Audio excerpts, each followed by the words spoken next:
약국 복도에서 내 이름이 2번 불렸다. 한 번은 내 이름, 한 번은 내 인생의 뒷목을 잡게 만든 이름.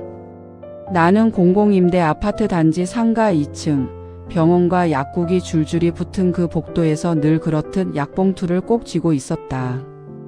무릎이 시큰해서 정형외과, 귀가 웅웅해서 이비인후과, 그리고 나이답게 혈압약까지.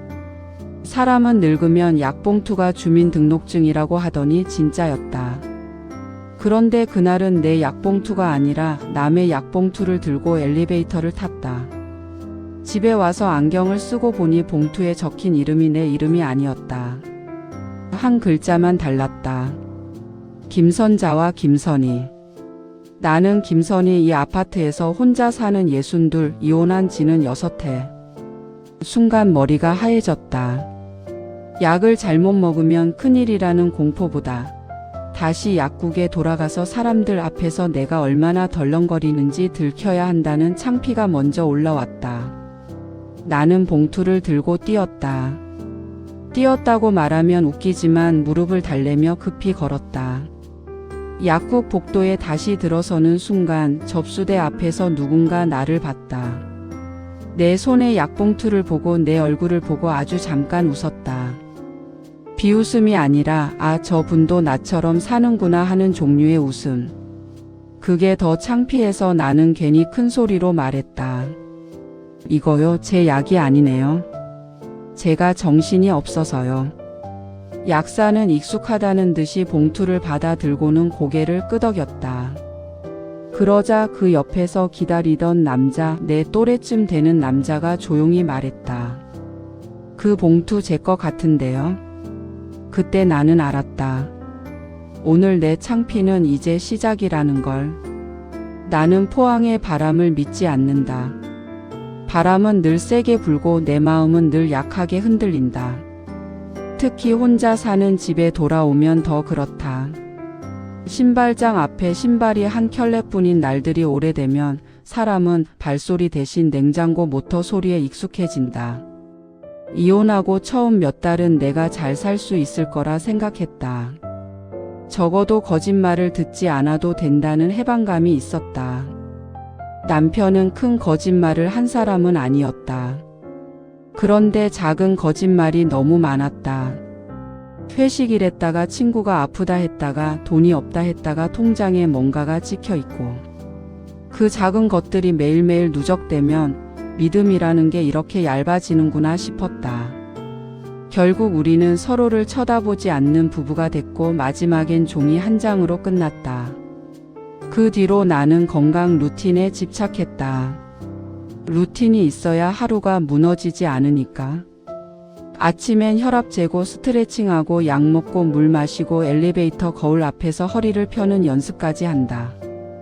나이 들면 허리는 자존심이라더라.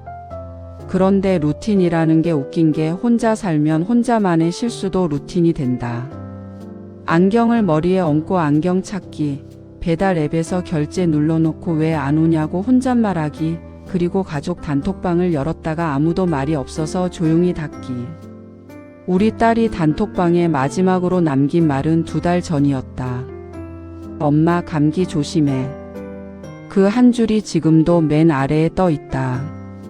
나는 그 위에 뭔가를 쓰려다 늘 지운다. 괜히 말 걸었다가 바쁜 애 귀찮게 하는 것 같아서. 혼자 사는 사람의 비애는 입이 아니라 손가락이 먼저 주춤해진다는 거다. 그래서 나는 약국 복도를 자주 간다. 사람들 얼굴이 스쳐 지나가는 곳. 모두가 뭔가 아픈 곳. 그게 이상하게 위로가 된다. 나만 망가지는 게 아니라는 느낌이 조금은 덜 외롭게 만든다. 그 남자는 내 약봉투를 자기 것이라며 받았다. 이름이 비슷해서 바뀌었다고 약사가 웃으며 설명하는 동안 나는 계속 사과했다. 죄송해요. 제가 원래 좀 덜렁거려서요. 그 남자는 사과를 받는 태도가 묘했다. 괜찮습니다. 저도 아까 접수대에서 제 이름을 못 알아들어서 2번 물어봤어요. 귀가 좀 이러면서 자기 귀를 살짝 만졌다. 나도 모르게 내 귀를 만졌다. 귀가 웅웅하는 사람들끼리의 무의식적인 동질감 같은 게 있었다. 약국에서 나오는 길에 그가 말했다. 혹시 휴대폰 잘 하세요? 나는 웃음이 났다. 이 나이에 누가 휴대폰을 잘 하나? 전화 받기, 사진 보기, 배달 앱에서 실수하기 그 정도가 다다. 그런데 그는 진지했다. 제가 내일 휴대폰 수리 맡기러 가는데 사진이랑 연락처가 날아갈까 봐요. 겁이 많아서 그런가? 겁이 많은 건 내 전문인데 남자가 그런 말을 하니까 괜히 마음이 느슨해졌다.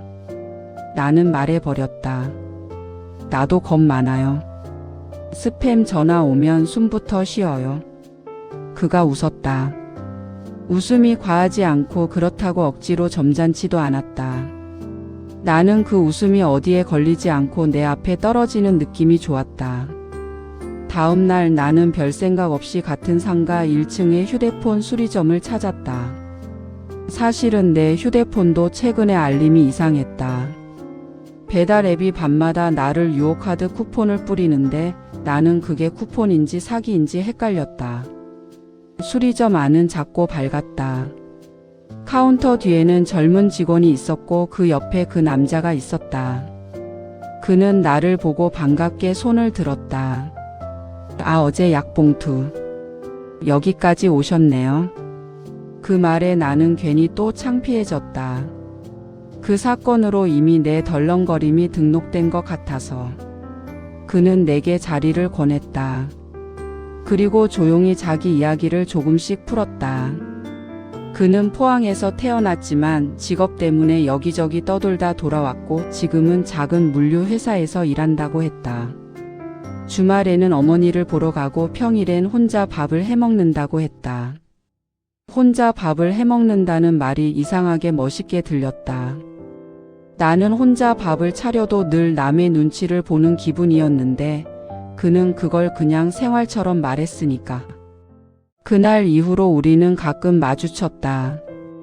약국 복도에서 상가 편의점 앞에서 엘리베이터에서 서로를 발견하면 어색하게 웃는 사이. 딱 그 정도가 안전했다. 이 나이에 누굴 쉽게 가까이 하면 나 자신이 놀라고 상대도 놀란다. 나는 여전히 내 루틴을 지켰다. 아침 혈압 스트레칭 약.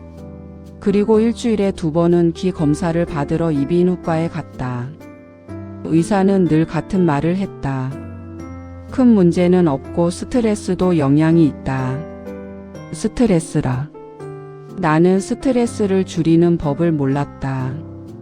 스트레스는 줄이는 게 아니라 그냥 모양을 바꾸는 거라고 생각했다.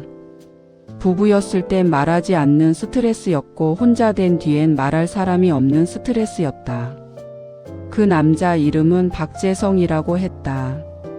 59. 나보다 3살 아래. 그는 내게 거창한 호감을 표현하지 않았다. 대신 아주 실용적인 친절을 했다. 약국에서 번호표를 뽑아주거나 수리점에서 직원이 설명하는 걸 같이 들어주거나 내가 배달 앱에서 또 이상한 걸 눌렀다는 말을 하면 진지하게 화면을 보며 해결해줬다. 어느 날 나는 그에게 말했다. 나 같은 사람 만나면 피곤할 텐데요. 맨날 약 얘기, 귀 얘기, 무릎 얘기. 그는 잠깐 생각하더니 말했다. 저는요, 누가 아프다는 얘기 하는 게 싫지 않아요. 살아있다는 얘기 같아서. 그 말이 내 마음 한구석을 건드렸다. 이혼하고 혼자 살면서 나는 늘 내가 반쯤 사라진 사람 같았다. 누군가의 아내도 아니고 누군가의 엄마라고 말하기도 조심스러워지고 그냥 주민등록번호 하나로 존재하는 사람. 그런데 아픈 얘기가 살아있다는 얘기라니. 그건 너무 단순해서 오히려 믿을 수 있는 말이었다. 나는 그날 저녁 혼자 된 뒤 처음으로 냉장고에 반찬을 3가지나 만들어 넣었다. 이유는 모르겠다. 누가 오겠다는 것도 아니고 딸이 올 것도 아닌데. 그냥 내일의 나를 대접하고 싶었다. 오랜만에 내 삶이 내 편이 된 느낌이었다. 재성 씨가 처음으로 내게 부탁 아닌 부탁을 한 날은 비가 왔다. 포항의 비는 바다 냄새가 섞여서 마르면 옷에 짠 기운이 남는다. 그는 우산을 들고 상가 앞에서 나를 기다렸다. 혹시 오늘 저랑 보험 상담 하나만 같이 가주실래요? 보험 상담이라니. 나는 순간적으로 경계했다. 이 나이에 누가 보험 얘기하면 사기부터 떠오르는 게 현실이다. 내가 겁이 많은 이유는 한 번 속아서가 아니라 속지 않기 위해 늘 준비해야 하는 삶이 너무 피곤해서다. 그가 급히 말했다. 오해하지 마세요. 제가 부모님 것 정리하려고 상담 예약해놨는데 혼자 가면 정신이 없을 것 같아서요. 그리고 제가 숫자에 약해요. 숫자에 약한 남자라. 그건 내 전남편과 정반대였다. 전남편은 숫자에 강했고 그래서 더 교묘하게 작은 거짓말을 했다. 나는 망설였지만 재성씨의 부탁이 이상하게도 기분이 나쁘지 않았다. 이용당하는 느낌이 아니라 필요해지는 느낌이었다. 보험사 사무실에서 상담사는 친절했고 서류는 많았다. 재성씨는 정말로 숫자에 약했다. 메모를 하다가도 금방 길을 잃었다. 나는 내 안경을 고쳐 쓰고 꼼꼼히 읽었다. 그러다 문득 내가 이런 꼼꼼함을 결혼 생활에서 더 일찍 꺼냈다면 어땠을까 하는 생각이 들었다. 그때의 나는 상대를 믿는 게 미덕이라고 착각했다. 상담을 마치고 나오는 길에 재성씨가 말했다. 선희씨 고맙습니다. 덕분에 제가 뭘 하는지 알겠어요. 나는 웃었다. 저도요. 제가 아직 뭘 할 줄 아는 사람이구나 알았네요. 그 말은 농담처럼 나갔지만 내 속에서는 진짜였다. 그날 이후 나는 재성씨가 내 삶에 들어오는 게 두렵기보다 내 삶이 다시 굴러가기 시작하는 게 낯설었다. 낯설다는 건 살아있다는 증거와 비슷했다. 그렇게 조금씩 가까워지나 싶던 어느 날 내 휴대폰이 울렸다. 화면에 뜬 이름은 내가 지워놓지 못한 이름 전남편. 손이 먼저 떨렸다. 이혼한 뒤에도 몇 번 연락이 왔지만 늘 짧고 건조했다. 우편물, 서류, 남은 짐.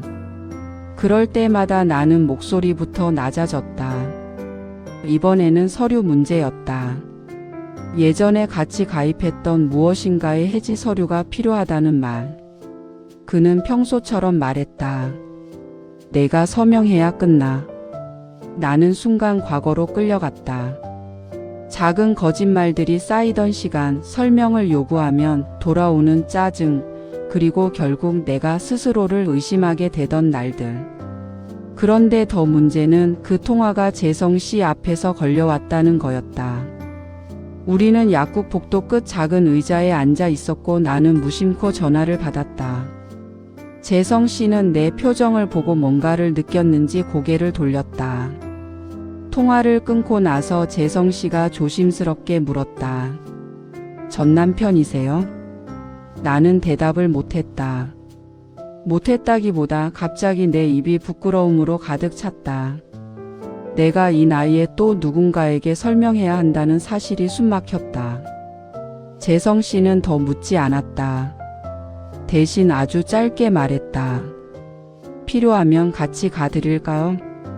그 말이 고마우면서도 한편으로는 무서웠다. 내 과거를 누군가에게 보여주는 순간 그 사람은 내 현재에서 발을 뺄 수도 있다. 나는 그럴 자격이 없다고 스스로를 몰아붙여온 사람이라 누군가가 내 옆에 서겠다고 하면 오히려 겁이 난다. 며칠 뒤 서류를 처리하러 가는 날 아침 아파트 엘리베이터에서 이웃이 나를 불러 세웠다. 선희씨 요즘 남자랑 같이 다니던데 좋은 일 있나 봐요. 그 말이 칭찬인지 확인인지 애매하게 들려서 나는 웃지도 못하고 고개만 끄덕였다. 그날 하루 종일 마음이 불편했다. 전 남편의 서류 문제도 싫었지만 내 사생활이 누군가의 입에 오르는 게 더 싫었다. 나는 혼자 살면서 자유를 얻었는데 그 자유는 여전히 남의 시선에 약했다. 재성 씨에게서 메시지가 왔다. 오늘 괜찮으세요? 같이 가면 편할 텐데. 그런데 나는 그 문장을 보는 순간 이상하게도 전 남편의 거짓말들이 떠올랐다. 편할 텐데. 그 말이 마치 나를 통제하려는 말처럼 들리는 착각이 왔다. 내 마음은 아주 오래된 상처를 새 것처럼 꺼내 들었다. 나는 짧게 답했다. 혼자 갈게요. 내가 혼자 서류를 처리하고 돌아온 날 집은 조용했다. 조용함이 원래는 익숙했는데 그날은 벽처럼 느껴졌다. 나는 냉장고를 열었다 닫았다. 반찬이 있는데도 먹고 싶은 게 없었다. 배달 앱을 켰다가 또 쿠폰과 할인이라는 말에 어지러워서 껐다. 재성 씨는 그날 저녁 상가 앞 작은 벤치에서 나를 기다리고 있었다. 나는 피하려 했지만 이미 눈이 마주쳤다. 그는 내게 따지지 않았다. 대신 아주 현실적인 말을 했다. 선희 씨, 제가 오늘 마음이 좀 불편했어요. 제가 뭘 잘못했나 싶어서요. 나는 그 말을 듣고 내가 더 불편했다. 상대가 소리를 내야 내가 방어할 수 있는데 그는 소리를 내지 않았다. 그러니 내 안의 방어가 나를 향했다. 나는 솔직하게 말했다. 죄송해요. 그냥 겁이 나요. 누가 옆에 서주는 게 고마운데 그걸 믿으면 나중에 또 무너질까 봐요. 재성 씨는 고개를 끄덕였다. 그럼 이렇게 합시다. 믿으라고 안 할게요. 대신 확인은 하세요. 선희 씨가 불편한 건 하지 말고요. 확인하라는 말에 나는 웃음이 나왔다. 나는 결혼 생활 내내 확인을 못해서 끝났는데 이제 와서 확인하라니. 그런데 그 웃음 속에는 울음도 섞여 있었다. 나는 덧붙였다. 그리고요, 아파트 사람들이 자꾸 쳐다보는 것도 싫어요. 나 소문에 약해요. 재성 씨는 잠깐 생각하더니 말했다. 그럼 우리 여기 단지 안에서는 그냥 이웃처럼 지내요. 밖에서만 우리답게. 그 말은 멋진 고백이 아니었다. 대신 나를 살게 하는 제안이었다. 나는 그제야 깨달았다. 나는 사랑이라는 말을 듣고 싶은 게 아니라 내 마음이 다치지 않게 생활을 조정해 줄 사람을 원했다는 걸. 나는 재성 씨에게 말했다. 그럼 하나만 더요. 전 남편 관련 서류나 연락 그런 건 생기면 숨기지 않을게요. 대신 재성 씨도 빚이든 가족 일이든 숨기지 마요. 나 작은 거짓말에 진짜 약해요. 재성 씨는 바로 고개를 끄덕였다. 네, 작은 거짓말 안 하겠습니다. 큰 거짓말도요. 우리는 연인이 됐다고 말하지 않았다. 대신 습관이 조금 바뀌었다. 나는 아침 혈압을 재고 나면 그 숫자를 메모장에 적듯이 재성 씨에게도 한 줄 적었다. 오늘도 괜찮음. 그러면 재성 씨는 자기 귀 상태를 적어 보냈다.